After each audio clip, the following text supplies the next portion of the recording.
రాసలీలలు, kitchen రూమ్లో కౌగిలింతలు చేసినటువంటి TTD chairman BR Naidu గారి గురించి ఈరోజు రాష్ట్రంలో, దేశంలో, ప్రపంచంలో చర్చ జరుగుతుంది.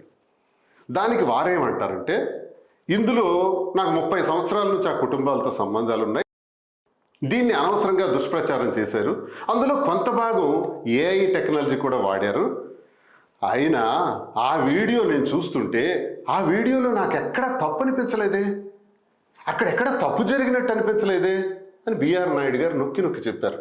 బిఆర్ నాయుడు గారు TV5 యజమాని, మరి అంతేకాకుండా టీటీడీ చైర్మన్ గారు.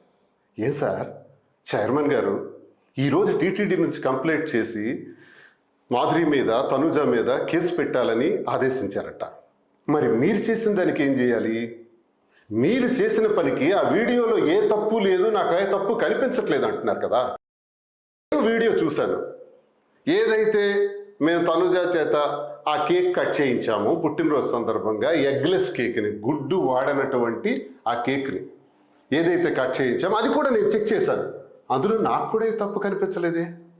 మీరు చేసిన రాస క్రీడలకు తప్పు కనిపించకపోతే నేను కేక్ కట్ చేసిన దానిలో ఎటువంటి తప్పు మీకు కనిపించింది అని నేను ప్రశ్నిస్తున్నాను సూటిగా. మీరు చైర్మన్ అయితే నేను ఎమ్మెల్సీ.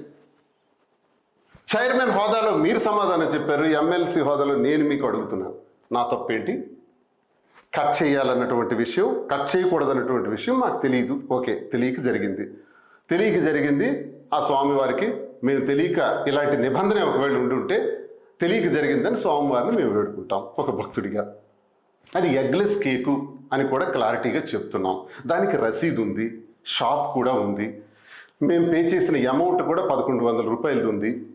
కేవలం మీ రాస క్రీడల్ని డైవర్ట్ చేయడానికి, డైవర్షన్ పాలిటిక్స్ బాగా అలవాటు కదా, అది డైవర్ట్ చేయడానికి ఈరోజు మా విషయాన్ని తెర మీదకి తీసుకొచ్చి మళ్ళీ రెండో కేసు, మళ్ళీ అరెస్ట్ చేస్తాం. చేయండి. ఈ కేసులు, అరెస్టులు ఇవన్నీ భయపడే బాడీస్ కావు ఇవి.